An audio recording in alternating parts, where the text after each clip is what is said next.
Welcome to episode 161 of the Canadian Prepper Podcast, recorded May 15th, 2022. Let's see here. Eric could not make it tonight. Something responsible parent, whatever. Anyway. My name is Ian. I'm a hermit disguised as a people person on Vancouver Island. Oh, right. I'm next. I'm Alan. I'm a safety trainer, first responder, security expert, overall safety nerd. And tonight I'm having a really hard time keeping focus. Oh, it's going to be one of those nights. I'm Jeff, based in Central Ontario.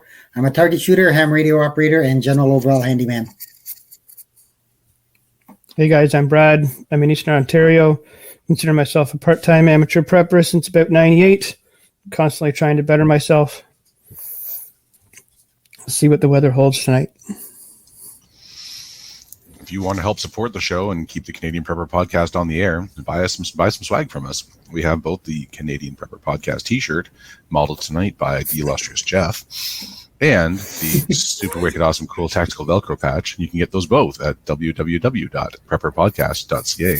All proceeds help keep the lights on and the backup generator fueled.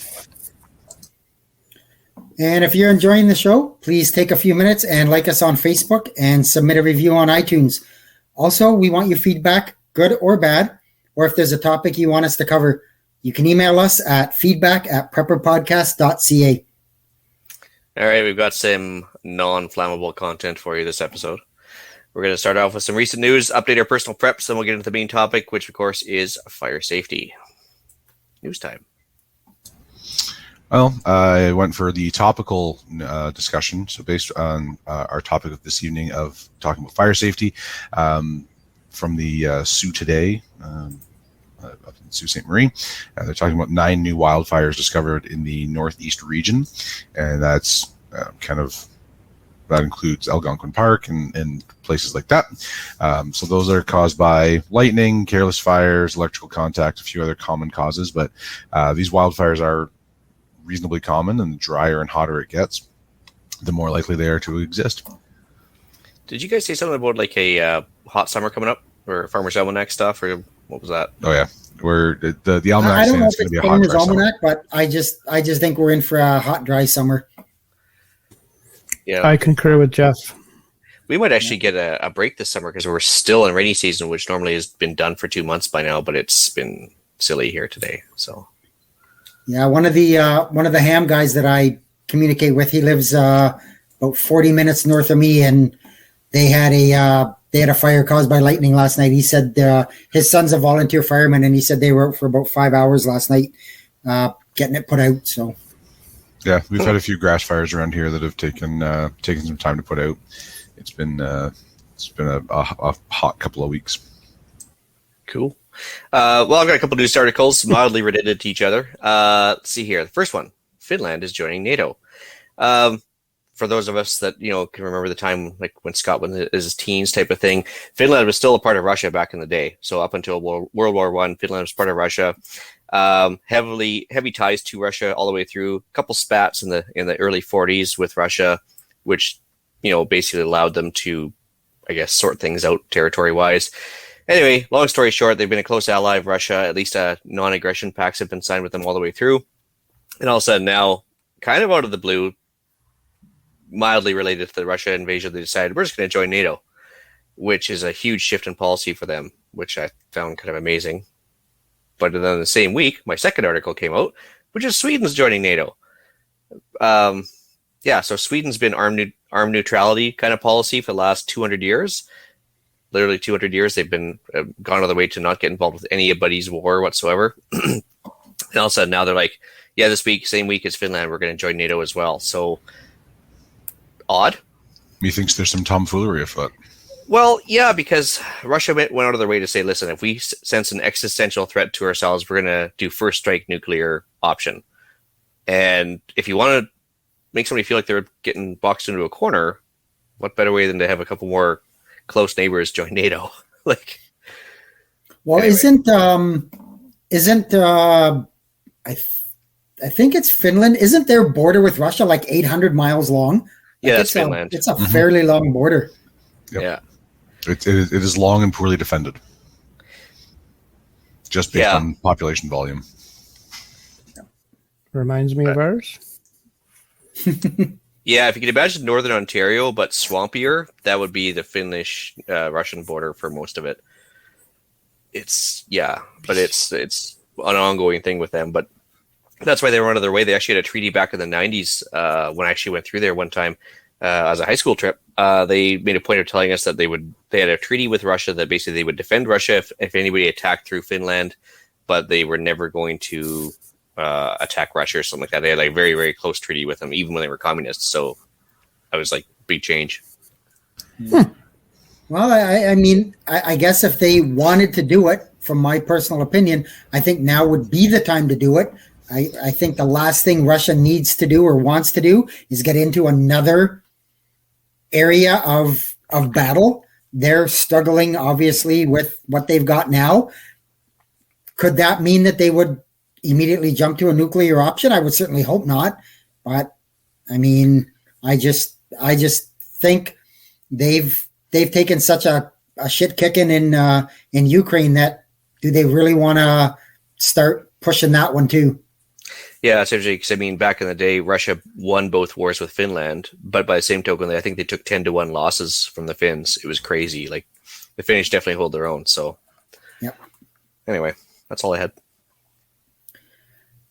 And I stole one from Ian. He was a little slow off the switch today. So, I mean, obviously, everybody knows that we have high inflation, and that is leading to incredibly high gas prices. Today, the lower mainland in BC was averaging $2.27 a liter for their gas. I don't know if I'm lucky where I am. I went into my town a little earlier this afternoon, and we were still only at $1.93. So I'll give it time. And that's the problem right there is that all of a sudden we've been conditioned to think that $1.93 is a good price by comparison. We're at 192.8. It's only $1.92 when this time 2 years ago we were paying 67 cents a liter for gas. Well, the way they do it is they hike the gas prices, say 10 cents, and everybody complains. So they drop it 7 cents, and everybody's like, "Whoa, that's a great deal!" And they go and buy their gas, not realizing that you're still paying 3 cents more than you were a week ago. And that's how you're right, Alan, they condition the people to the higher gas prices. And all of a sudden somebody's like, wow, it's $1.93. That's a deal. It's not, but. No, it's not. Lower than it was a week ago. But then they'll just raise it again later. Wait till the May. Oh, they've already said by next weekend, which of course is the long weekend. Why would they not want to raise the prices at the long weekend that we could see another 3 to 5 cent increase by next weekend?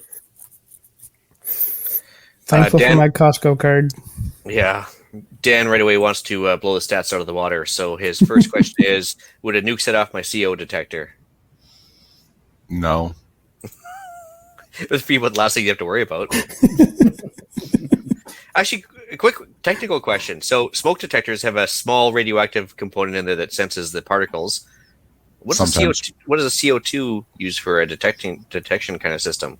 So it's a gas sensor that essentially challenges the atmosphere against a known value. So what we do with the higher end gas monitors that we use in like industrial and firefighting applications is we have to bump test it every time we use it, and we put a gas that has a known value against the sensor, and then the sensor then has the ability to challenge it, and we make sure that it's working properly. With our home detectors, because they're not exposed to the same kind of atmospheric changes as most industrial ones, they challenge it against. Right, so we've got this, there's basically a little cylinder of CO as a gas that just pushes across the sensor, and I couldn't tell you what the sensor.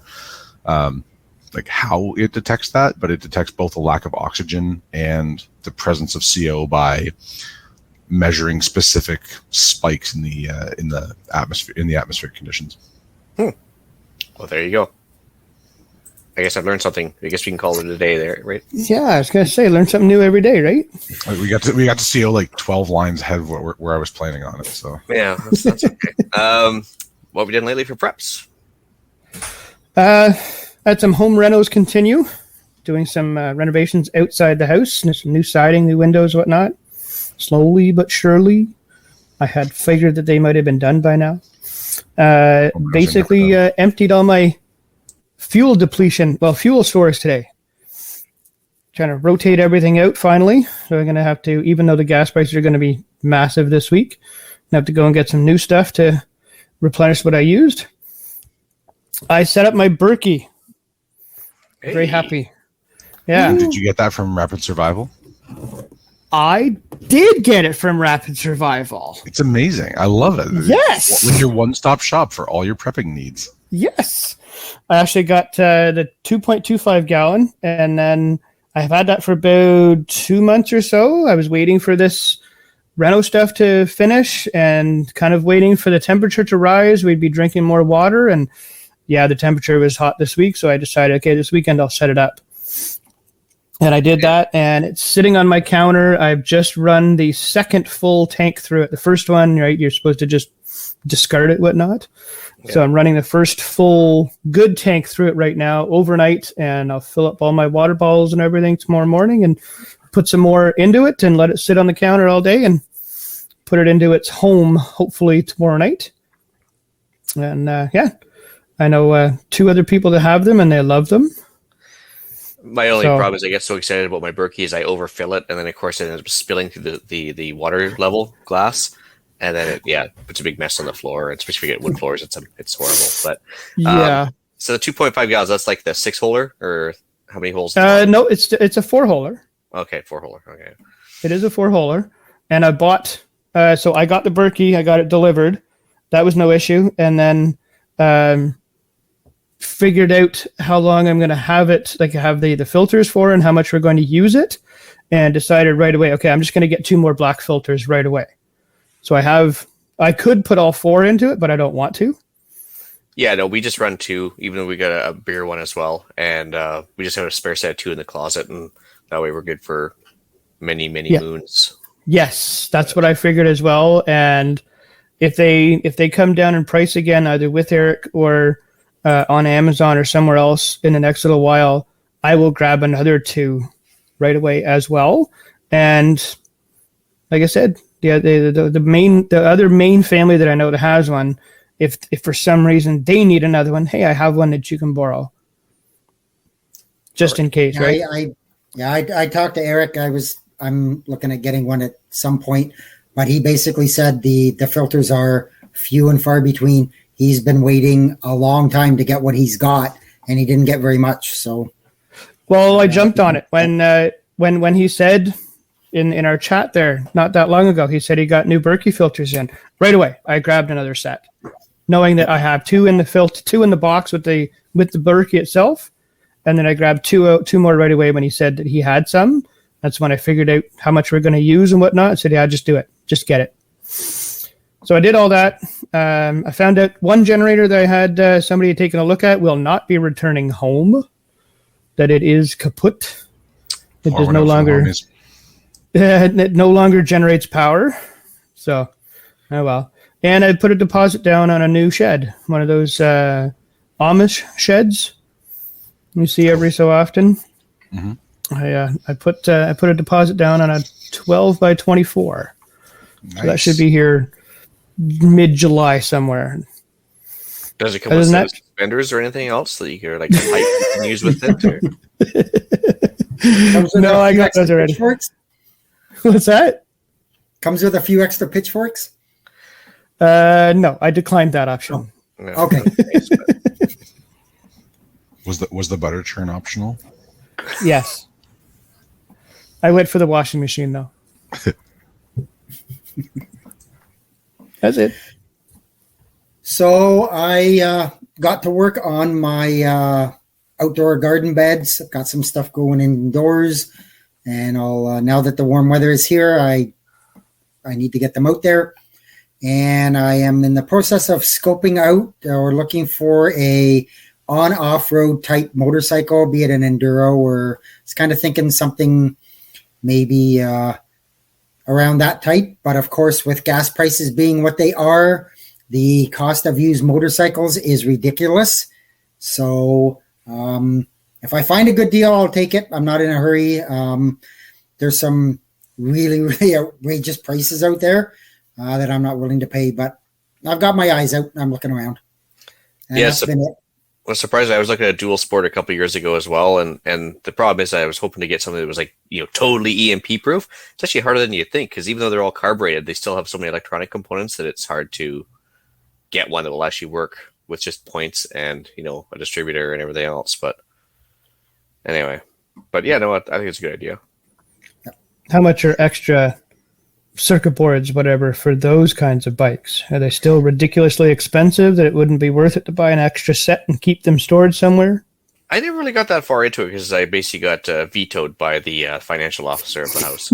So, and then the whole, don't kill yourself on the road and everything else. And so I was like, okay, fine. But I'm still really tempted to go out and get one for, the Crown land behind me to play with, but which would actually probably be cheaper than a dual sport just to get a straight dirt bike. But anyway, we'll see.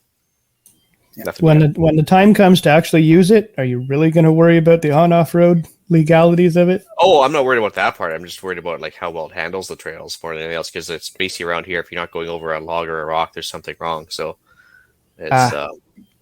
Yeah, and that's kind of my idea of the on-off road thing is, if for whatever reason I need to get out of Dodge and the roads are blocked, I want something that's going to be able to get me through the woods or whatever. And so, I mean, it doesn't have to be a total dirt bike, but it's got to be something that will be capable of getting me certainly off-road for sure. Yeah, I don't think a Kawasaki Ninja is the way to go for an off-road bike if need be, right? So they definitely have their uses. One goes fast, one goes over rough terrain. Yeah, but if you're going fast enough and if it's on a hill, you take enough air, you might get past your whatever blockade is out there. You'll probably die on the other end, but you get past. This is why women live longer than men. Yeah. Well, as long as it doesn't practice it with like, hey, everybody, watch this. Yeah, hold my beer. Yeah. Plus, if you've got an off-road bike, like a dirt bike, straight dirt bike, it can't really carry a whole lot of gear or cargo. No, Whereas, there's no what do you call them? Not side saddlebags. Saddlebags, thank you. Yeah. Unfortunately, there's not a whole lot of anything on those things except for just a gas tank and you. So yeah, and the same is true with the crotch rocket, that it doesn't exactly have room for cargo. You might be able to carry somebody else, but then you're negating your fuel mileage and distance you can go, but it doesn't have cargo capacity. Yeah. It's good for getting you to your next round of supplies. Yeah. Yes. That's about it. Quickly too, but that's about it. All right. As for myself, I changed out the oil in the generator. I kind of test ran it last week, and I forgot to drain the gas tank. I knew the gas was kind of getting old and skunky. I've probably been in there for about 8-9 months, even with stable and everything else. So I drained the generator gas, and normally it's like clear and kind of straw colored. This stuff looked like, you hadn't drank water in 6 days and were having your first pee or something. It was it was gross. Anyway, it was you could see it was starting to gum up and everything else. So I drained the generator gas, cleaned it all out the tank as best I could, and kind of put a token gallon or two in there just to have it ready to go. But yeah, it's important to do, I guess, because you don't want to have your carb get gummed up if you don't have a fuel cutoff, or you want to make sure it starts reliably and everything else. So I thought I'd do that. Let's see here. I took possession of a Anderson power pole crimping tool, which was not cheap, but for all the ham radio stuff and anything with 12-volt systems, it's great having these little Anderson power pole plugs, and this little crimper makes the job so much easier.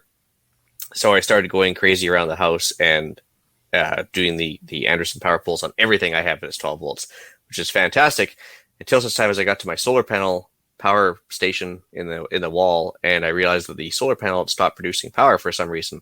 So I ran outside, and the MC4 connectors, which go from the solar power panel just to the first set of wires, I think one of them's corroded out or something. So I don't really have crimpers for those now. and I don't really come easy on off things. So I'm gonna have to redo that. So my solar panel main system right now is offline. There's just my cell phone charger and stuff. That's a problem. Miled up some more rice and stuff like that just to keep up with food storage. I decided to go for a little trip to Cabela's and a couple other stores just to do some people watching. So as we know, on the 18th here, the gun grab thing is coming into force. So not a registration. So yeah, I was kind of curious to see how people were behaving, and sure enough, yeah, the gun counter at Cabela's was just going ape. And I actually sat back and talked with the manager for about 10 minutes about how silly people were behaving. He says, like, it's just like the beginning of COVID, that people are waiting till like now to grab what they really want because they're worried about, the man being able to track you. So anyway, it's just fun to watch more than anything else. But other than that, not a whole lot going on because it's just so wet around here. I can't get the greenhouse finished. I can't get anything done outside. So kind of stuck inside. Okay, that's it. Oh, before I forget, Alan, I'm not going to step over you. Sorry about that. I did take possession of my new bug out bag from Varusteleka there, the Finnish people. I guess before they go to war with Russia, they decided to sell off their surplus stuff. So Better Andrew had inspired a bunch of us there to get a new rucksack for the daily ruck march. I think it was a good deal. It's just out of reach, of course, right now. But basically, yeah, it's kind of a cool. It's like the Dutch DPM camouflage, and it was $120 shipped to my house, and it's massive, and it's got all sorts of bubbles and stuff that you can hang stuff off. It's pretty cool. So that was it. Excellent. Well, I finally got my garage gym set up, which is, the entire was the entire catalyst for me getting building a new garage in the first place. So that was nice. Some friends of ours decided that they were going to leave Ontario, which is probably a really good idea. But then they decided they were going to go to BC. So I think those two things cancel each other out. But what it meant is that we have access to all of their we got all of their equipment at a pretty reasonable price. So yeah, have a nice little gym set up there now. It's going to have to come down when I finish the drywall, but that's a summertime problem. And I've just been doing a lot of work more than anything. Looks like somebody, I forget where, up here in the comments. Denny said, welcome back. Yeah, I have definitely been absent for a few weeks. It's been I've been dealing with some family stuff, so I haven't gotten much of anything else done except for just carrying on with with our day-to-day operations. But that's where I am. It's not nowhere near as exciting as going to Cabela's, and honestly, Ian, I'm a little disappointed that you didn't do any CGN deals this week. Well, if I had, I wouldn't be saying anything because that would tell the man that I have something. So, it's all registration.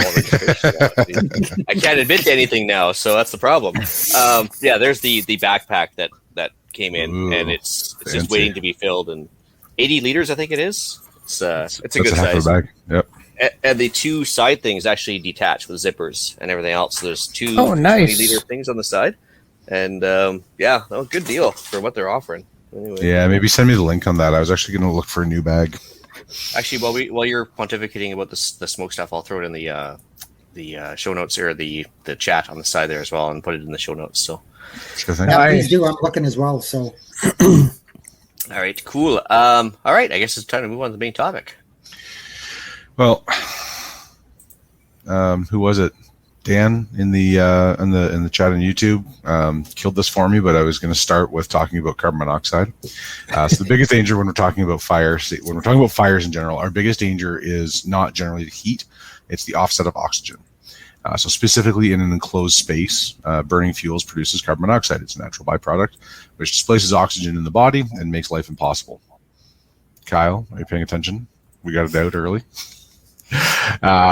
So I really, on a really high level, I'm going to try and not nerd out too far on this because, no, I'm not. I'm going to get pretty nerdy about it. The fire triangle, as we've all known from day one, as it's true today as it was 1,000 years ago. You need heat, which is some kind of ignition source. You need fuel, which is stuff that burns. And you need oxygen to support the combustion. One thing that we don't talk about is that fire triangle. I mean, it's been around for a million years. I've known that since I was in Scouts back when Chris was a corporal. But what we don't talk about is that heat creates a chemical reaction within the fuel, which then mixes with oxygen to react in what we see as a flame. So in essence, the fire is a result of a self-sustaining chemical chain reaction between a combustible and an oxygen, which is often visible as flame. So our triangle has now become a tetrahedron. This will be important later. So we're talking about fires. There are two basic sources of fire, right? Or two basic places where fire is going to be an issue. Outdoors, we're talking about wildfires. They'll travel across anything, any kind of flora. So whether that's heavily wooded pine trees or cornfields or grass, right? It's going to come. It's going to happen regardless of the cause, and that could be lightning. That could be a vehicle parking on a vehicle's hot exhaust parking on long grass. Million reasons that wildfires happen. They're usually wind driven, so they will usually go from, like in this part of the world anyways, from west to east or north to south as the wind, wherever the wind's pushing. And fire will keep pushing downwind as long as there's fuel to burn. Your best bet for keeping your property safe is clearing as big a fire break as you can, which is pretty well anything taller than knee high. So, of course, big fuel, trees, limbs, brush, whatever, will burn a lot. But anything, corn stalks, right? Old corn stalks will burn just as well. So, create the biggest fire break you can by clearing anything knee high or taller. Grass burns too, especially again in dry temperature. So, the break between grass and your house is also important. I would generally say that if you can create a break from your big fuel right from your trees and out 100 feet, you're probably in pretty good shape. And then from your grass, probably 10 to 30 feet is plenty. Grass fires, they don't get terribly hot and they don't get terribly high, and they burn out rather quickly. They will burn underground for a while if you've got a big open area, but for the average lawn, it's not gonna take a lot. Sorry, Alan, you said 30 feet for grass, and how much for anything else? At least 100. Yeah, okay. would be ideal, right? The further out it is, the less likely it is for those wind-driven flames or embers to come and do nasty things to your house. And that's the big thing, right? We always want to keep not just the source of fuel, but also whatever it's carrying. So all those embers, as they burn off the brush, they'll be pushed by the wind, and if they're still hot when they reach the next landing point, that will help advance fires. I was going to say a lot of the houses that burn don't burn from the fire coming up to it. It's, as you say, the embers, the stuff floating that lights the if it's dry and hot, what's going to be a great ignition source is going to be shingles. They've got petroleum in them, and they're just going to go poof. And vinyl siding burns and melts really quickly. Great. Now you tell me. I'm just doing that in my house. I really want to steel a roof for reasons, but no, unfortunately, it was not meant to be. Yeah, but I am putting on tin next year. Yep. Yeah, and it melts more than it burns, the vinyl, which is good. So if you want to get super, if you live in wildfire country, right? If you if it's a high level threat for you, and I think we did a risk analysis thing a few episodes ago. It was probably 15 episodes ago now, because it's been a while since I've been on, but we did a risk analysis thing. So if that's a high risk for you, a really good practice would be to set out sprinklers kind of at the edge of your property.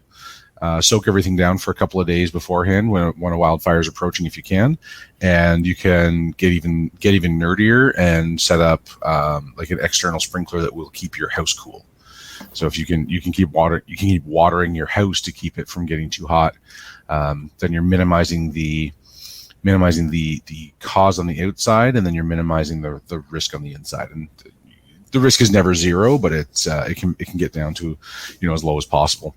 I seen a thing on TV. It was a few years ago down in California. Obviously, they're the wildfire capital of the world, I think. But they showed where one guy had taken 3 basically lawn sprinklers and put them up at the peak of his roof and just let them go back and forth, and he saved his house.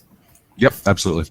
Because all you need to do is cool those embers down enough that they don't do that they won't do any damage. So that's it will absolutely work as long as you've got a water source, like a reliable water source. It's a really excellent idea. If you are in wildfire country, sorry. Backyard pool. That's exactly what the guy had. Actually, he was is a great water source as long as you've got a pump and fuel, and the pump is going to work reliably, right? So if you've got those things, then you're in pretty good shape. But I know in California right now they're saying expect that we're going to have to shut down the power grid, in rotating sections to minimize the fire risk, because like a downed wire will start a massive blaze really quickly. So if you've got something close by, right, there's a good chance you won't have power. So make sure you've got something to run that pump with, and then it will actually pump, and it'll actually put out enough volume to keep your right. So your little like half-inch discharge portable pump probably won't put out enough water to keep three sprinklers going. So you might need something a little bit bigger and some adapters and step downs, and that's all pretty individual. But you can absolutely get like a 2-inch trash pump. And then put an adapter on that to step it down to a couple of like half-inch garden lines, and that would give you plenty of water, like plenty of volume. You don't need a ton of pressure, but you need enough volume to keep the sprinklers fed. But that would drain a pump or a pool in in a few hours. So it's still not the be all end all. It's better than nothing. It's all, absolutely. It's better than nothing, right? Everything is better than nothing. Just another note, right? If you're building a deck, spend the extra money and get the composite decking instead of wood, because if a fire does get to that level, if your deck goes up, it's gonna, it's obviously a new fuel source that that's gonna ramp up before you can do anything about it. So. Composite decking is well worth the investment if you live in wildfire country, or concrete, things that don't burn. Well, I would think with the price of lumber too. I mean, maybe composite's the way to go anyway, because it's probably the same price now. Well, as a commodity, it kind of goes up with the price of lumber, because they've got lumber's the de facto, right? But if if the composite is a premium product compared to the lumber, so it's always going to be more. But it's definitely well worth the extra investment. It's not a ton more, and it's well worth it. But it's and those fires, big wildfires are they don't actually get put out. They get we use a process called fuel removal, where basically we just let it burn itself out and try and stop the spread, and that's axes and shovels and cutting out fire breaks and digging down to the mineral soil, getting rid of all the roots in as wide a swath as possible. And here in Ontario, we do that 8 inches, take down the big fuel, few 10 20 feet wide, and then we take down to the mineral soil maybe 8 or 10 inches wide. In California, they do that with bulldozers instead. They're making fire breaks that are like highways wide. And they still can't keep up with containment. It's kind of painful watching some of that happen. But we don't actually put out wildfires; we let them burn themselves out. Well, don't they with the water bombers too? They just basically do a square around it, right, with the retardant, and then they just they try. The water, like they're like for spot fires. They will try and actually extinguish them before they get too big, but for the most part, they're putting down retardant to try and slow the spread more than anything. Try and let the ground crews get ahead of it. Don't we have fire breaks already in place in some of the bigger areas? Yep. Yeah, there's some pre-planned, but you can't predict where that fire is going to start.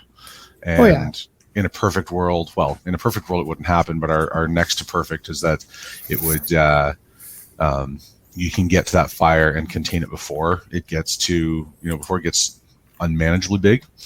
But that's, wildfire fighting is an entirely different animal. Actually, just a friend of mine works in a remote camp in Northern Ontario, which is another episode entirely, but definitely not for this CPP. But got her hands on the MNR's like wildfire training manual for me, which is really, really different from structural firefighting. So I I've got some reading to do and kind of learn a little bit more about some of the strategies and tactics that they use. But that was a nice little find. So I got a new book for that. And thanks, Lisa, if you're listening. Appreciate that. Yeah, they were and talking about. I mean, obviously everybody.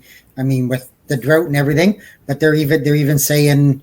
I heard it the other day in California. They're basically saying at some point they're not even going to be able to drop water on fires anymore because there's nowhere to get the water from.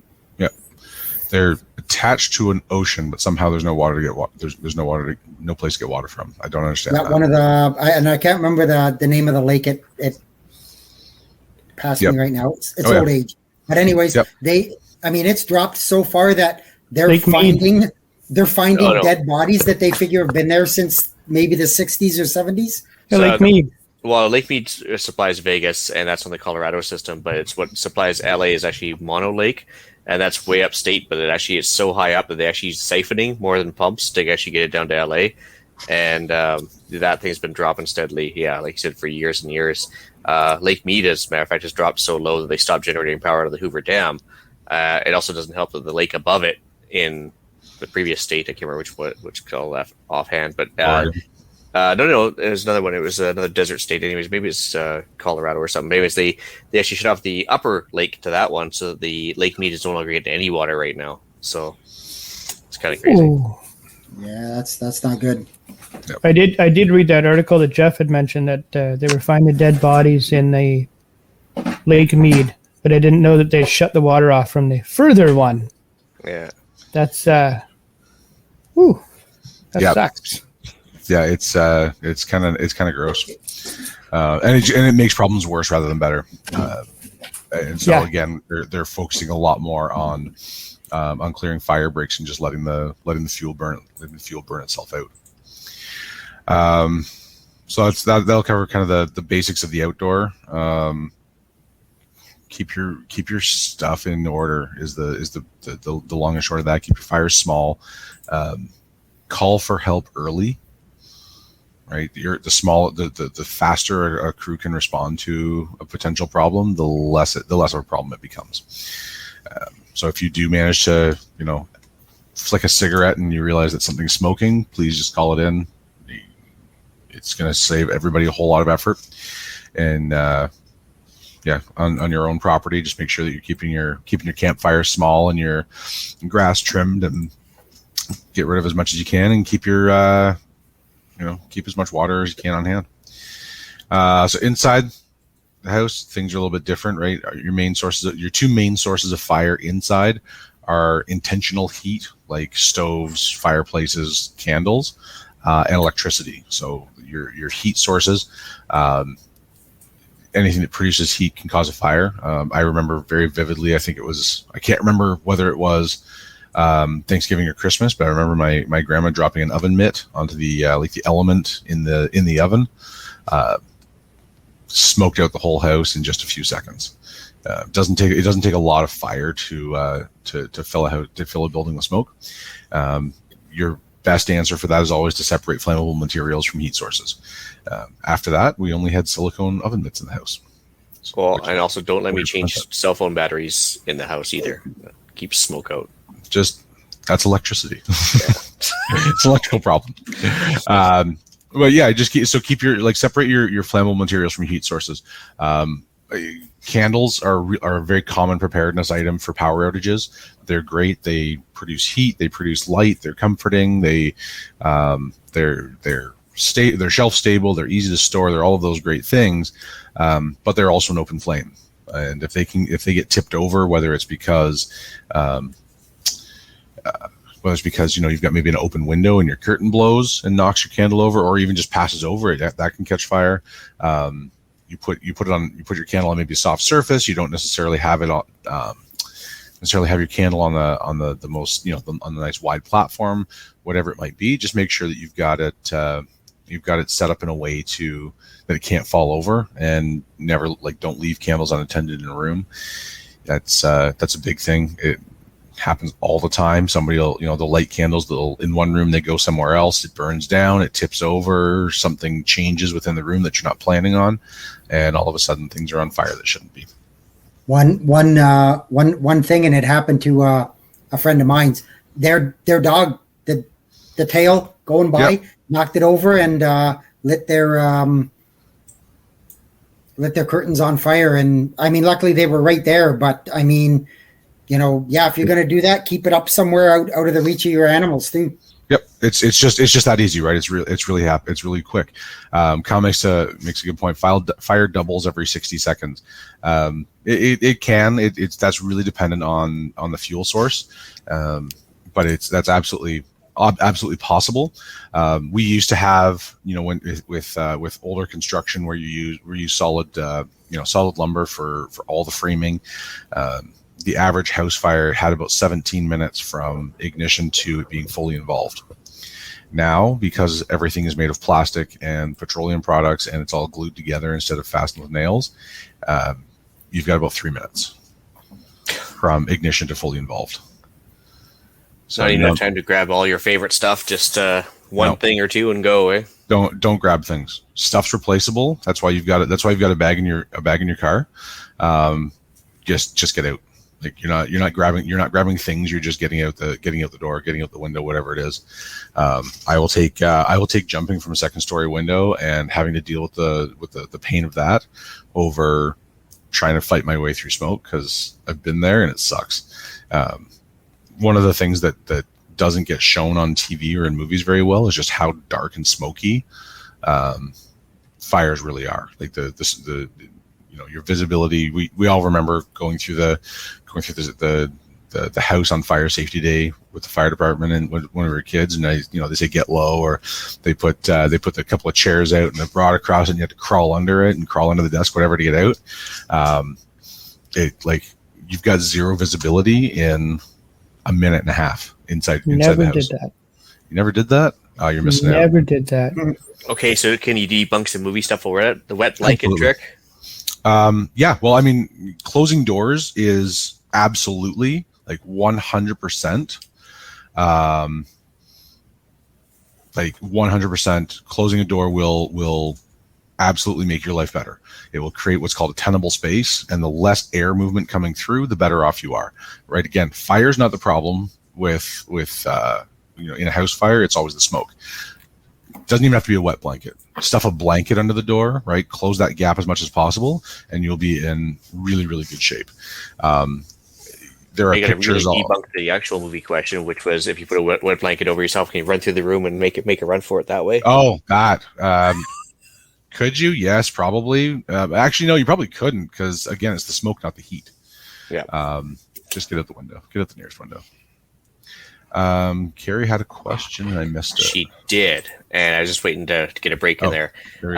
She asks, can you recommend a hand pump? I live down from a large river and I'm wondering how I can prep to have a pump for use for water for multiple scenarios.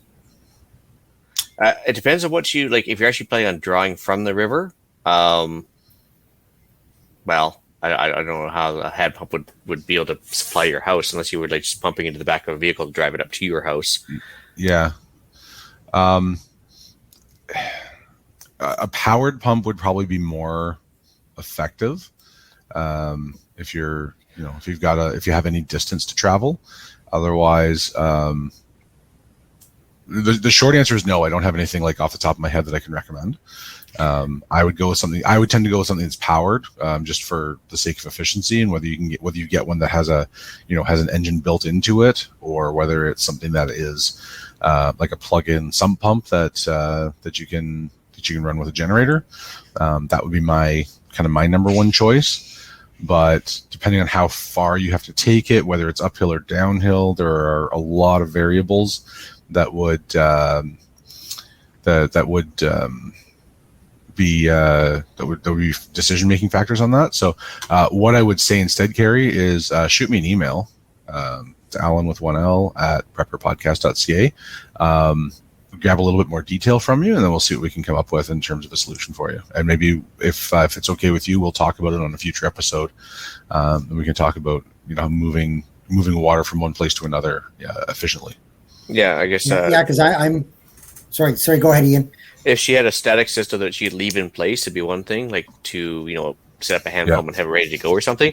Like you can get a Bison pump from the States. There's a few other companies that do that. One of them, the big one being Bison, I guess, you can customize to what you need. And but of course, if you're leaving it down there and it's not on your property, well, then obviously somebody could just walk away with it too. So yeah, so there are a few options and a few variables that would all affect that decision. But shoot me an email where I can ask a few more questions, and we can see we'll see what we can come up with, and we'll put it out. Get the panel involved and find a solution, and then we'll talk about that on another episode. The other place you can send that is. I was just kind of thinking if you're looking to get water for drinking, that kind of stuff, a hand pump would be okay, but you're not going to get any pressure out of it to be able to, in my opinion, to be able to really do anything in terms of a wildfire or anything like that. Your hand pump's not going to get you enough pressure. Yeah. Well, and Dave does bring up a good point too with the ram pump. So that's like basically a heart valve made out of plumbing parts, and it runs on I guess an efficiency scenario where you're having if she actually is downhill from a river, that would kind of be something she could think about. Is basically because the water has to flow down a bit, run through this ram pump, and the net result is that you lose a bit of water at the bottom of the pump, but then there's actually an amount that gets pumped up above you, and it requires no power. So that's kind of neat because it's Engineer 775 on YouTube does a great thing on a ram pump, and it's maybe $20 worth of plumbing parts and a bunch of tubing. So the tubing would be the expensive part, but yeah, it's a thought. But every situation is different, right? So, yeah, we need a little bit more detail, but I think that would be a fun project to learn to work on. So yeah, shoot us an email and we'll ask a few more specific questions and we'll come up with a solution and then we'll talk about it on another episode. That sounds fun. So yeah. So where was I in my notes here? Oh yeah, electrical fires. So electricity is a transfer of energy along a conductor, and it always produces heat. If there's a short, a damaged wire, which can happen through improper installation, can happen through rodent interference, they can chew through insulation, whatever it may be, or an open connection, such as a plug that's not entirely plugged in, then it can cause all kinds of, it can cause a short, it can cause a spark, it can increase the amount of heat, and that can set fuel around you, set the fuel around it on fire. So keep curtains, towels, whatever kind of combustibles away from electrical outlets and lights, and that will be your number one. Make sure that your electrical work is done to code. I'm not a big fan of government regulations in general. I think that should come as no surprise to anybody. But the electrical code is one of those documents that's written in blood. It exists because we've had some pretty significant electrical fires, and the resulting disaster has prompted change. So it's we do things that way for a very good reason. And even if you're not doing things, you're not putting in your 10,000 hours of apprenticeship time to become a licensed electrician, understanding how to make a solid connection and why we put connections in boxes and how to protect wires from damage and using the right size wire for your load and things like that will go a long way. Electricity is one of those things that if you're not good at it, hire it out. Find a way to learn, because that's again, it's a huge cause of fires, and it's something that you often don't see until it's too late. Jeff had asked one of them. I think it was Jeff had asked about chimneys in the notes. Sorry, before I move on, Carrie. No, but if you want to touch on it, I mean, obviously I've got a wood stove, and I do all my own chimneys, but I learned from somebody when I had to have it wet certified, and I do my own chimneys. I do them a couple times a year, and I've never had an issue, and I don't know how many years. So. Yep, that's the big thing is the reason you have to clean your chimneys, every fire that burns, everything that burns carbon, off gases, some unburned fuel. So it's always incomplete combustion. We usually see that as smoke, but that is, it's smoke is not necessarily, it's not usually bad, except that in a contained system like a chimney, the unburned part, the unburned, bits of fuel that are in the air will build up in the inside of your chimney over time. Usually when it's been left for a while, we see chimney fires mostly in the fall when people fire up their stoves and their wood stoves and fireplaces for the first time in the season. You add heat to that, and all of a sudden, when the conditions are right, you've got a buildup of fuel in the chimney. You put heat to it, and it's drawing oxygen, and all of a sudden you've got a chimney fire. And chimney fires are they can be pretty terrible for putting out, mostly because they're completely inaccessible, and we could just stick a hose in and run a deluge of water down it. But when you put cold water on hot clay liners, they tend to explode and do a lot more damage than necessary. So we tend to brush them out more than put them out or wet them out. So that's it's not hard to clean a chimney yourself. The equipment isn't terribly expensive, as long as you're comfortable going up on the roof and doing some climbing. It's an easy prevention task. But like Jeff said, learn from somebody who knows. If you're paying a chimney sweep, right, a wet certified inspector to clean your chimney, it's not wrong to watch over his shoulder. Hey, why are you doing it this way? And why are you doing it that way? And most people, they should be able to answer those questions. There's also a lot of resources out there of how to do it. And I'm sure that if you look hard enough, you can find the wet certification standards and manuals out there in the world and learn how to do it. And of course, you're not going to do it for anybody. You're not going to do it for somebody else, but for yourself, understanding how to inspect it yourself and how to clean it when you need to. It starts with knowing what a clean chimney looks like, right? So you're going to have have it done professionally, know what it looks like when it's good to go. And then that gives you a baseline to work towards. Oh, I think at least two of us on the panel here clean our own chimneys too, and payback's the first year. I mean, you might be $60 on chimney sweeping equipment, but that's less than half of what you pay somebody to clean your chimney anyway. So yeah, absolutely. Yeah, I just have the round brush and 3 rods that interconnect. They're fiberglass. They're flexible, and like Ian said, I think I paid $55 for a kit, and it was 3 lengths of rod, which is like 30 feet, and a brush.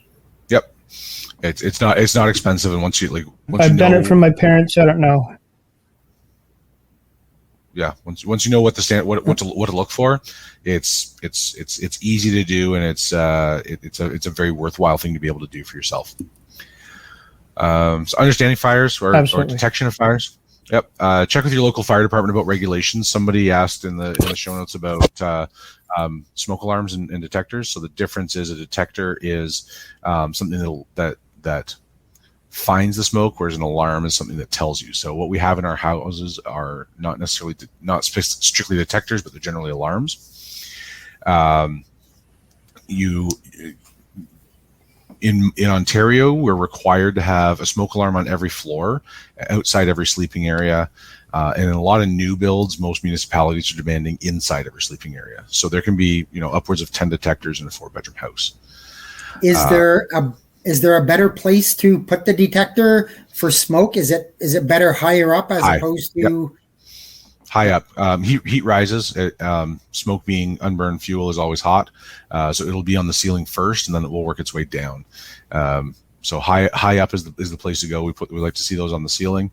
Carbon monoxide detectors, however, CO by itself is neutrally buoyant, so it doesn't rise or sink. It mixes pretty cleanly with the air, but it tends to move in really weird pockets. So whether that's up high or down low doesn't strictly matter. What I would recommend though is avoid the combination gas alarms unless you're going to go with like an industrial quality one. I've seen a lot of them fail, and when they do, their failure is that they go into alarm, and so you end up in a very stressful situation where you think that things have gone very badly in your house, and the fire department shows up and it's a it's just a fault. It's just a faulty detector. So I would say that it's better to have like a dedicated CO alarm instead of a combination gas detector. So my CO alarm went off last year, but it was an electronic version, so it would like give the numbers, and it said right on it was going off, and I looked right at it, and it said right on it error.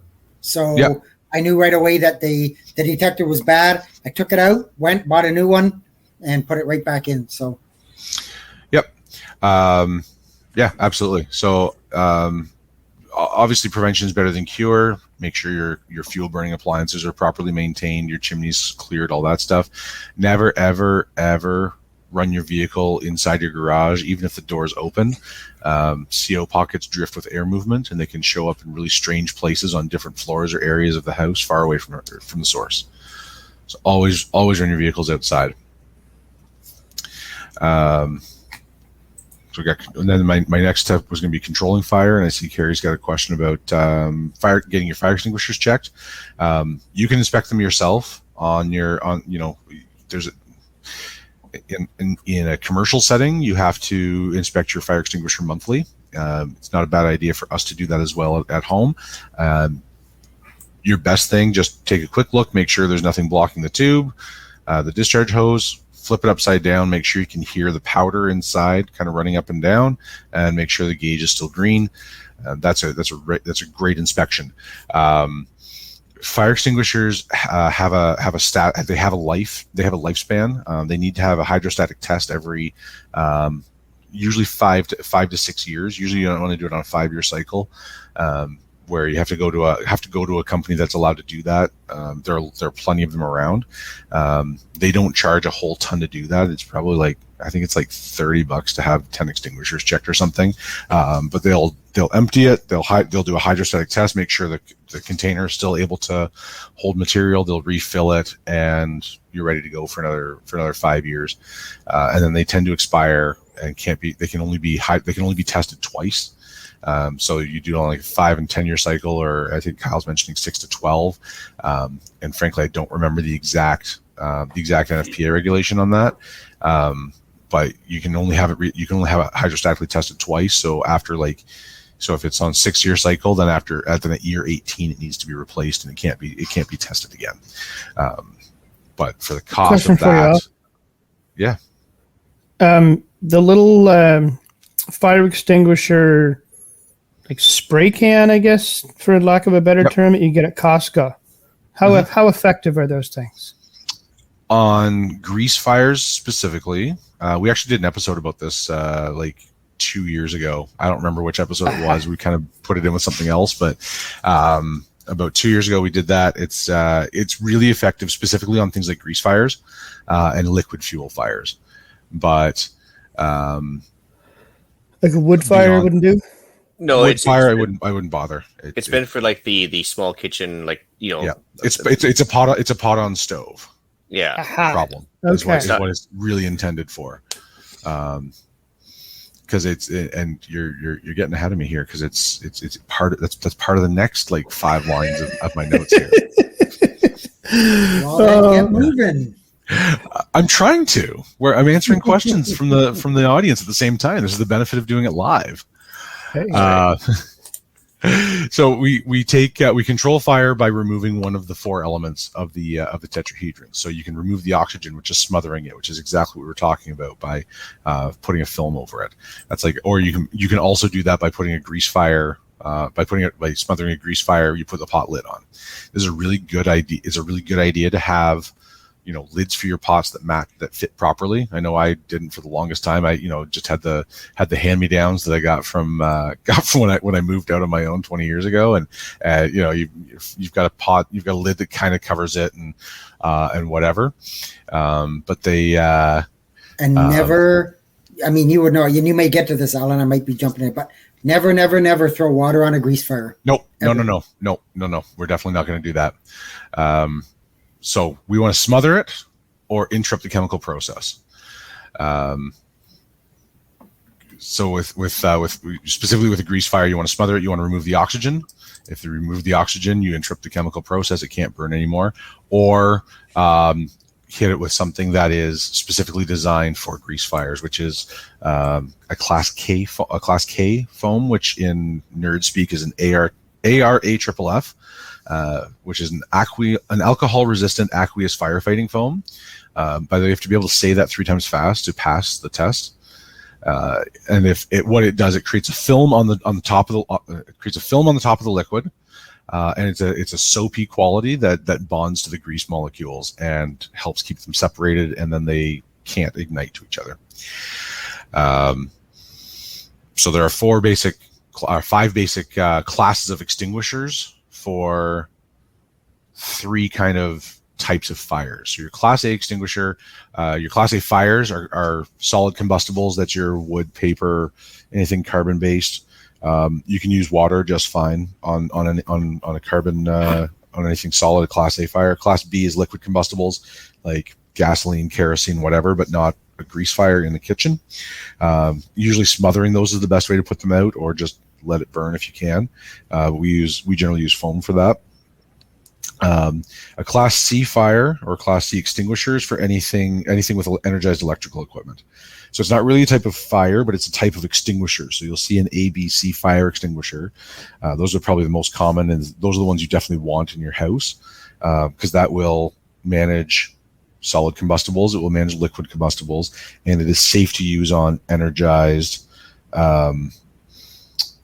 electrical equipment. So all that means is that the type of the extinguishing media inside it won't conduct electricity. So it's not water, which will obviously conduct electricity and kill you while you're trying to fight the fire, but it'll be a powder that interrupts the process and doesn't conduct electricity. And then once the power is shut off, it becomes a Class A or B fire, whether it's a solid or liquid. Well, that's why I think vehicle ones are BC only, right? They don't have because they don't want to worry about, they're worried about electrical, I guess, conduction and everything else. So it's usually just a BC fire extinguisher for vehicles. Yep, in a lot of cases, that's correct. There is a Class D. You don't see that terribly often, but combustible metals. Things like magnesium. We use magnesium fire starters all the time. They're great. Magnesium is really, it's a really fun little challenge because water doesn't put it out. Water just makes the superheated magnesium explode into 10 million little fires instead of one big fire. And aluminum, I guess, once it gets going. Yep. Takes a while. Most metals, like if you get them hot enough and they actually start to burn, they're very difficult to extinguish because it takes a lot of you have to displace a lot of heat in order to put it out. With magnesium, we just expect that it's going to go for a while. There are when with Class D extinguishing agents, they're often bags of clay. It kind of looks like kitty litter, and you're basically pouring it on top, and you're kind of creating a crust that smothers it, but it requires such little oxygen that you're basically just letting it burn itself out in a safe manner until for a couple of days afterwards. But if you want to go on YouTube and watch videos of people putting out vehicle fires, because the magnesium is a very lightweight metal, a lot of car parts are made out of magnesium, and you see when the water hits it, it's quite the fireworks show. And then our last one is a Class K fire. So these are foam systems that you usually see in commercial kitchens. So they smother grease fires very quickly. Those are usually built-in systems rather than portable. But as Brad was mentioning earlier, you can get the kind of spray can of the ARAFFF, and a couple of cans of that is really handy to have in the kitchen. And it like I said, it kind of interrupts the process. So no matter what you're doing, you have to remove one of the 4 elements of the fire. So you have to remove the oxygen by smothering it. You have to interrupt the chemical process, which is what most ABC extinguishers do because they're powder. They're specifically designed to interrupt the chemical process rather than actually cool it down or smother it. With Class A, you can just put water on it, you can just put water on it, and it will absorb the heat. If you're doing that inside, you're going to create a lot of steam and a lot of smoke in your house. But outside, there's no need to get a fire extinguisher going for that. And think that's all I have to say about extinguishers. Inspect them every once in a while, flip them upside down. You should be able to hear the material moving up and down. It should be solid. Like, it should never be solid. If it's kind of like it almost looks like flour. When you take it out of the extinguisher, it almost looks like flour. So it kind of has that consistency. So if there was any moisture in it, it can get cakey, but it shouldn't, as long as you use it. And when you're using an extinguisher, the very same things apply as they always have. You pass, right? You pull the pin, aim at the base of the fire, squeeze the handle, and sweep side to side. You want to stay, kind of as far back as you can. It's not like, depending on the size of the extinguisher, you might have to get a little bit closer if it doesn't have a nozzle. If it's a smaller extinguisher, the bigger ones tend to have a little bit more pressure. You can be back 30 or 40 feet sometimes, but just give the handle a little squeeze and you'll see how far it's shooting. If it's not effective, you might have to move a little bit closer. If you want to be super cool like me, you would always approach from upwind so that you get the wind at your back and you're facing the fire, and you never want to turn your back on a fire, because they have a tendency to light up again pretty quick. And for the 30 or 40 bucks that you want to find a couple of extra extinguishers kicking around, then it's not a bad thing to have handy. They're ugly. Yeah, they're obtrusive. They don't necessarily match the decor in your house terribly well, but you won't have to worry about that much if your house catches fire and you don't have a thing to put it out with. So you get new decor then, right? You get new decor. Yeah. My former fiance, her mother had 3 grease fires in about 2 years in their kitchen. Wasn't very big. Did the safe thing, just put the top of the pot top on it. Yep. But I said to her, you should have a fire extinguisher handy, not too far away from the stove, so that you can grab it real quick. And her response to that was, oh, we did that years ago. My husband mounted one to the wall, and I didn't like the look of it in the kitchen, so I took it out. Exactly. My same response as Ian. Beautiful new decor, right? That's what you want? Yeah, that's what you want. But at the very least, you could have like an open box of Cal brand baking soda in the cabinet. And, worst case scenario, you can sprinkle it on or something. I don't know if you don't have a lid or whatever. But yeah, that's. It does the same thing as smothering, right? If you open the you rip the box top off and spread as much for the baking soda on top, it acts like a Class D actually. Extinguishing agent, and it kind of creates a film on top, or a crust on top, which is fine. But yeah, very, very much do not apply water to grease. Again, there are a million YouTube videos out there of people putting water on a grease fire, and what happens is when that is because the water is heavier than oil, and so when you put water on a grease fire or on an oil fire, it will sink to the bottom, and then because it's superheated, it will start to boil. So it will create an outward pressure, which just takes all those little bits of liquid that are on fire and spread them significantly further away. Well, yeah, it creates a steam bubble and blows them out, right? So yeah. A couple of things I just want to add, Alan, is just so when you're doing the I guess seasonal testing of your batteries or replacement of the batteries and everything else, I also just like to take a rubber mallet to the bottom of those extinguishers, give them a quick little thump to make sure they're not caked up. Yep. It's just one thing. Yeah, I just tip it upside down, but yeah, to each their own. Yeah, for sure. And then the other thing I was just going to mention, the pass, you mentioned point, aim, squeeze, and shoot. Or sorry, squeeze and sweep, should I say. Yeah, I actually briefed that on the kids. I think we must talked about it for an hour before I let them use some old ones that we're just going to use up and try. And of course, the first thing they did is they ran up to the fire that I had going for them, and they started shooting at the flames, not the base of the fire. So because the flames are the scary part, right? I was like, well, that's not going to do anything. You got to actually aim at the bottom. So you got to hit the bottom, right? Because if you want to get super nerdy about it, make a fire and then get them right down at the level of the fuel burning. And what you'll see is that the flames are sitting, a half inch to an inch above the surface of the wood. And so that's the chemical process. It's called pyrolysis. The chemical process, right? When you heat the wood, it sets off it off gases, and that gas, once it's superheated, mixes with oxygen, and that's the thing that actually burns. And you want to get that extinguishing agent between like the base of the flame and the wood itself, and that's what's going to interrupt the chemical process. Yeah, so I think it's definitely worth your while if you have people that are new to the fire scene. Spend the money if you can, or find some old ones that people don't want anymore that maybe are expired or something. Just give them have a practice run with a fire extinguisher for real. Absolutely, and like there are plenty of places. I know we were just with the search and rescue team just last weekend. We were out at like an emergency services day, and the fire department actually had their burn can going, or not their burn can, but their burn box. So it's it's just a little gas powered thing, right? And they set it up in the parking lot, and they got half a dozen extinguishers, and they'd light the fire, and everybody had the chance to pull the pin and put the fire out. So check with not a bad idea to check with your local fire department, and specifically the prevention inspection division, and they will if they've got something going, they'll let you know about it. Or if you've got a few people that want to try it, they might be able to just do that with you, because they do the same thing, right? They take all the extinguishers that are within the building, and like Ontario code for sure, and I don't know if it's everywhere, but Ontario building code says you've got to have a fire extinguisher for every 25 square meters in a commercial occupancy. That's a lot of fire extinguishers, so they have a tendency to go bad before they get used. And it's not unreasonable that there's always fire extinguishers kicking around. That can be used for training.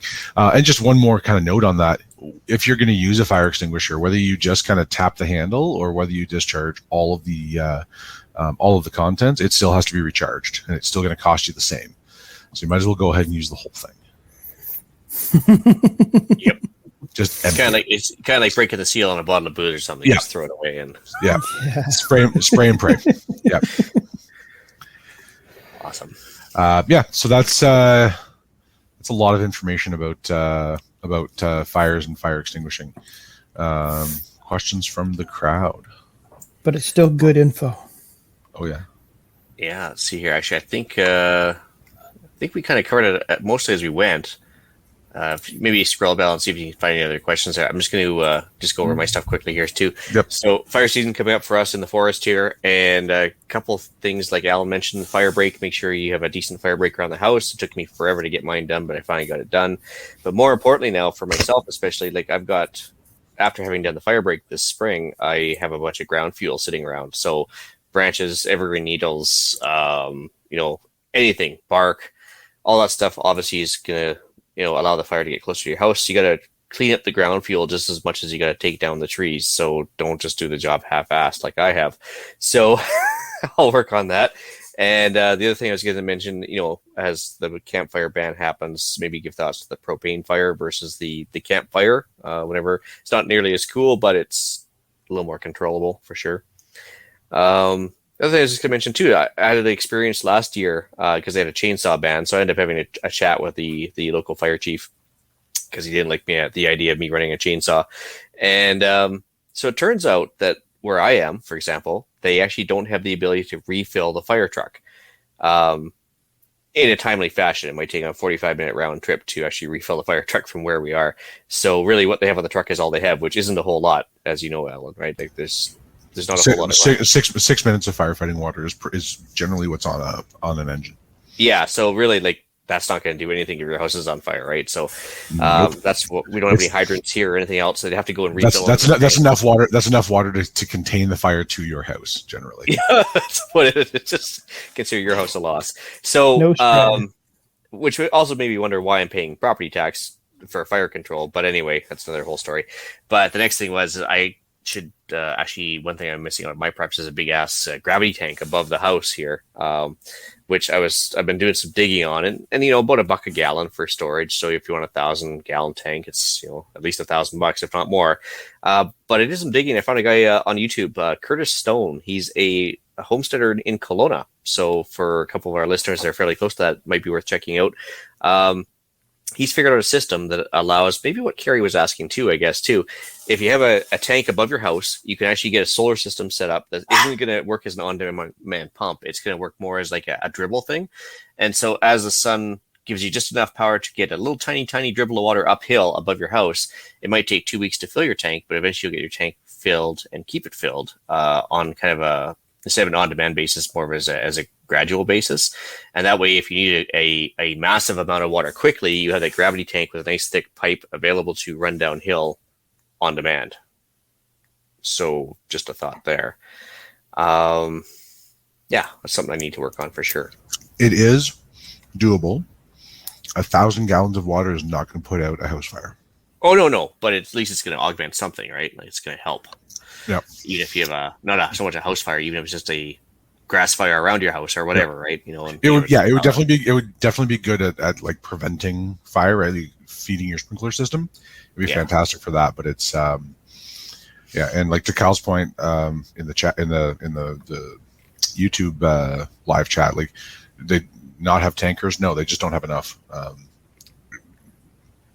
Well, generally, the whole idea is you're supposed to hook up to a hydrant, which feeds the truck, which feeds the pump, which keeps it going. But so that's generally what happens in an urban setting. In a rural setting, like 95% of the continent, you run a series of tanker shuttles, and they put out a pond, which then the tankers dump into the pond, and then the engine draws from that to keep the water going. But depending on where you're, the further away you are from a municipal water source, the longer it is to be able to fill up.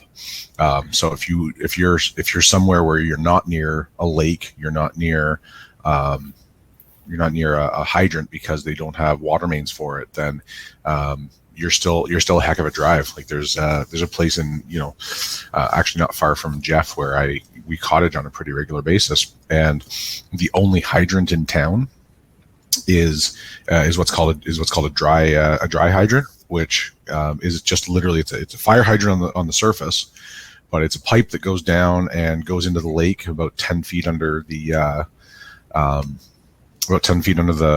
surface, so that it doesn't freeze, and they draw from that, and their response area is an hour from anywhere, right? An hour from the center of the town where this hydrant is.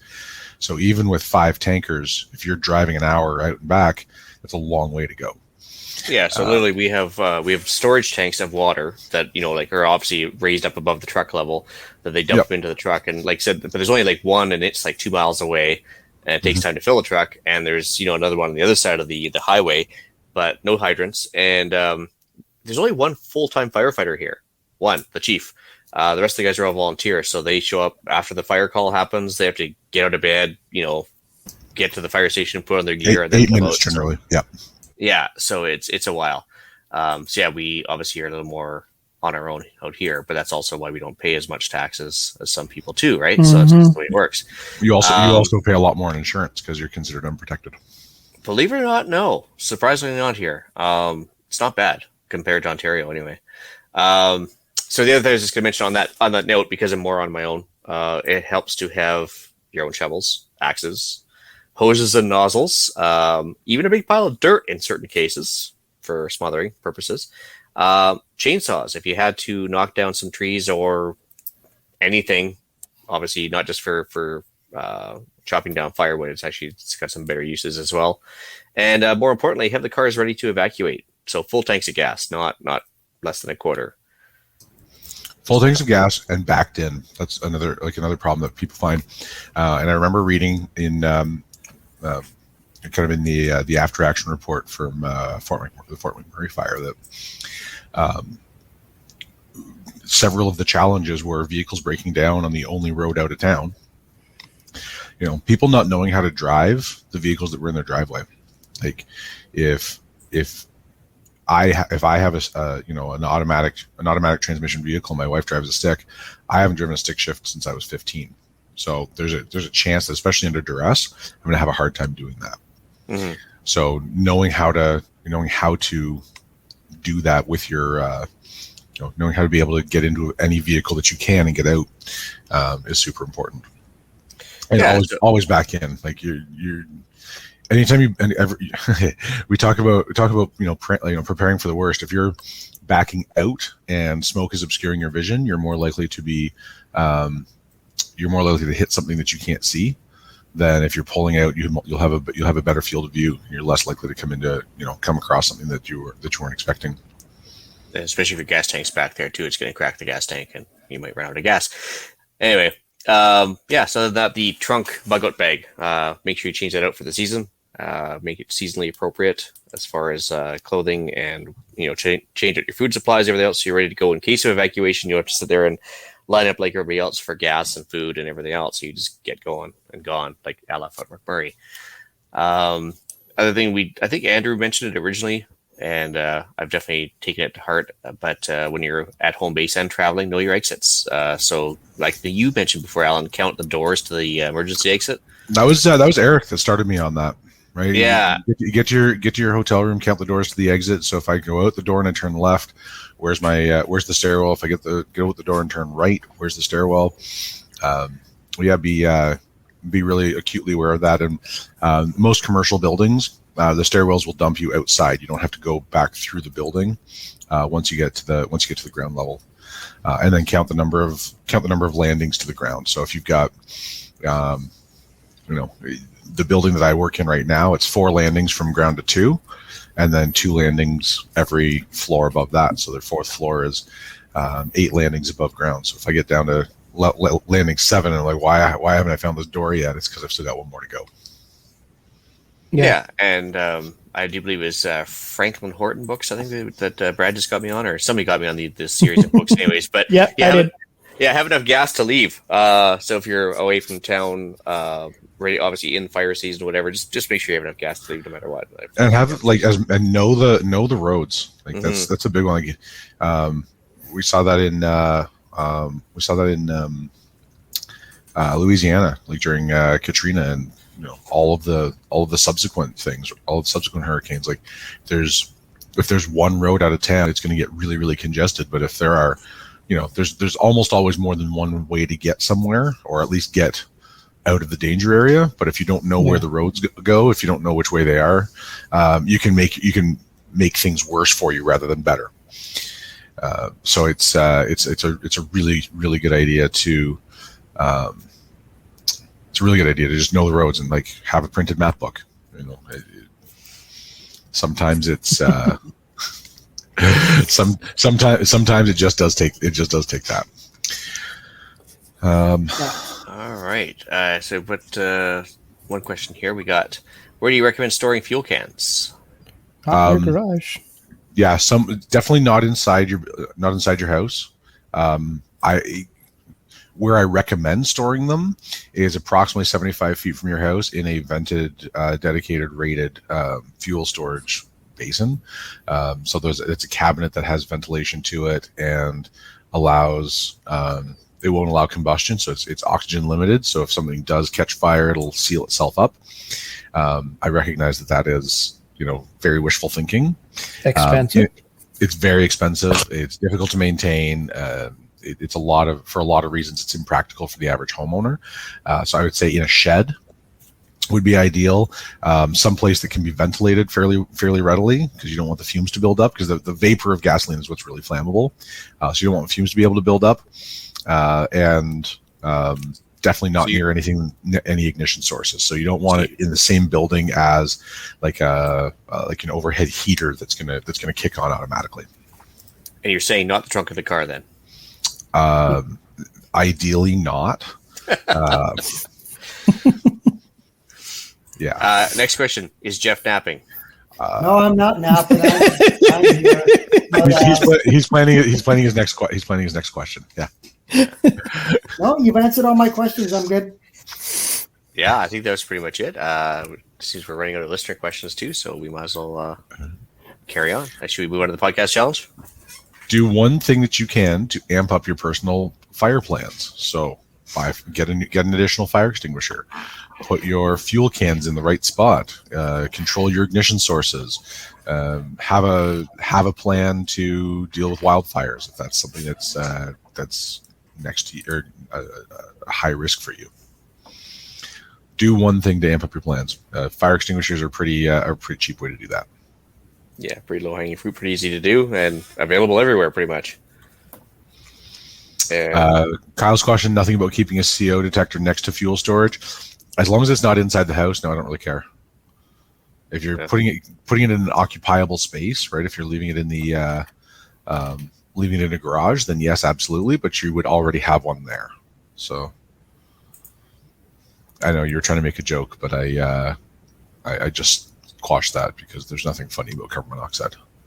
Pat showed up late, so Pat in a bunker says howdy y'all, but I don't believe he's in a bunker, or else he wouldn't be able to say hi. So anyway, upcoming events. So Petition E4010. I know petitions are kind of like the slave suggestion box to the government, but yeah, it's open till the end of August, and it is a petition to repeal the coming to force of the gun transfer rules. So if you want to, there's a link in the show notes. I'll have that in the YouTube commentary momentarily. Yeah, give it your best. I think we usually average about 250,000 signatures per petition. They end up being the top 5 of all the time, but nothing ever really becomes of it. So anyway, Mapleseed events, of course, mapleseedrifleman.com/events. There's some basic marksmanship going on all across Canada now that the virus of unknown origin there is over. And yeah, amp up your shooting skills. RESUL March is coming up next week. So those I think you'd still sign up for it right up to the day prior, but Team Ragnarok is running a Finnish reserve march, basically between May 26th and 29th. Basically, it involves doing 10 kilometers a day for 4 days. You get a nice little patch and certificate and pin and all that stuff for having done it, and you get to be have some super cool bragging rights, I guess. That's it for me. The annual Preppers Meet is coming up in Desboro, Ontario, July 7th to 10th. You can get tickets at on their website, www.annualpreppersmeet.com, and tickets are on sale now. So good little way to meet. Sorry, go ahead, Brad. Jeff, are you going to that? I hope to be. There's a bit of a conflict on that weekend, but I hope to get there at least one day and kind of see what it's like. I haven't been. Eric's been a few times, but I want to go. I just got to try and finagle my schedule. Yeah, I'm thinking of going. I'd really like to, but I haven't got my work schedule yet, so to see what happens. But anyway. Well, let me know. Deal of the week. So I found a 4-pack of lifestraws. As much as I like to crap on the lifestraws, Eric was saying they're hard to find, so I saw a 4-pack on sale at the local Costco as well, but they're online as well. Item 202-2085, and a 4-pack of them for $69. It's not a bad price, actually. Usually they're $20 a pop, right? So that's $10 off the 4-pack. I got mine at $25 about 5 years ago. Yeah, so there you go. So that's $17.50 a pop. So it's not bad. Anyway. Anybody got some shout-outs? Shout out to Carrie and Kyle for some great questions and comments in the live chat tonight. That was fantastic. Really, absolutely love seeing the interaction. That makes doing this live so much more fun. Well, yeah, because actually that's the first time I think I've seen Carrie on the live stream for sure. Anyway, cool. More the better. Yep, absolutely. All right. Let's see here. iTunes reviews. We do have one from Rome1. It says, "Gentlemen," that's how you know he's a new listener. Still enjoying the podcast. Please keep it up. In the up to $5,000 purchase episode, I would like to add 2 suggestions. 1, a tiller, either gas or battery powered. An acre is based on how much a yoke of oxen and one man could plow in a day. And given that we're going to have a huge garden, it might be a good purchase to invest in. We have tilled a 15 by 15 meter area that would have taken us days to do by hand and only took 2 hours with a rear-tine tiller. I really enjoyed having a tiller when I was doing a big garden at my grandparents' house when I was a kid. And then item 2, which is also labeled number 1. So I'll comment on that quick, if you don't mind, Alan. So depending on who you talk to, our resident garden expert, Carmen, would be all over you on that one. She does not agree to tilling at all, and she is more of the compost just on top of the soil and spread it around and plant on that. And I've seen quite a few people that actually have started to go that way as opposed to tilling up the ground. So might be something you want to look into. Lots of YouTube stuff out there, or reach out to the panel or have a question on our Discord. And, Carmen's, like I say, Carmen's our expert on that, and she's a no-till grow person. I can see that once it's established, but I would think if you're just making it up, if you have, like, for example, around here locally, alpaca poop and wood shavings, I'd rather till them up and mix them up and then plant anyway, because if you've got to make your soil on the fly, it's got some benefits there. But I see. Yeah, I'm sure there's benefits to both. I'm growing my garden for the first time this year in umpteen many years, so I'm by no means anywhere close to an expert by any means, but I think it's one of those time and place items. There's likely a time and a place where it's a good idea, and there's likely a time and a place where it's not necessary, / could be detrimental. But I think I think we should probably do a follow-up episode on that with Carmen when we can get her back on and discuss that a little further, because I think you're right that it's not there's not a blanket yes or no on that. And then the second item that Rome 1 mentioned was a freeze dryer, and it says here we purchased one 3 years ago or so, and has more than paid for itself in that time. Here are a few examples of the savings. At our local mega store, eggs cost about 22 cents each. A number 10 can of freeze dried eggs are around 88 cents per equivalent egg. We've done both our store-bought and our own eggs, which cost about 37 cents for store-bought and 14 cents for our home-raised per equivalent egg. I think the main value of a freeze dryer is in meal preparation. Most Mountain House meals come in 2 serving pouches and cost around $11 US each. And we can do about 10 pounds or 4 kilos per run, and it works out to about $1 to $1.50 per serving of our own beef stew. The electrical cost is low, so I have a kilowatt totalizer on our unit, and the kWs we have used is 4, with the average around 2.75 to 3.25 kilowatts per run. As a side note, when you freeze dry your own meals, you control the ingredients, like the meal is a bit spicier, add some heat, why not, and do not like it hot, so you don't add as much spice. And then adds a question: do you have a favorite family meal or recipe? Make it and freeze dry it. So I think that is yes, absolutely. A freeze dryer is an excellent purchase. Again, I think it has a lot of potential. Not something I know anything about, but I'm sure that between us we have enough people that would be considered subject matter experts for it. I looked into one last year. I considered it. I toyed with it. Being that I'm the only person in the house, I just couldn't substantiate the cost. I mean, a year ago, a small one in Canada was $3,000. I'm sure it's substantially more than that now with the price of everything.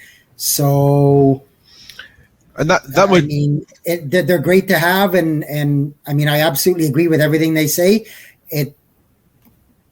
I just couldn't do it at the time, so. Yep.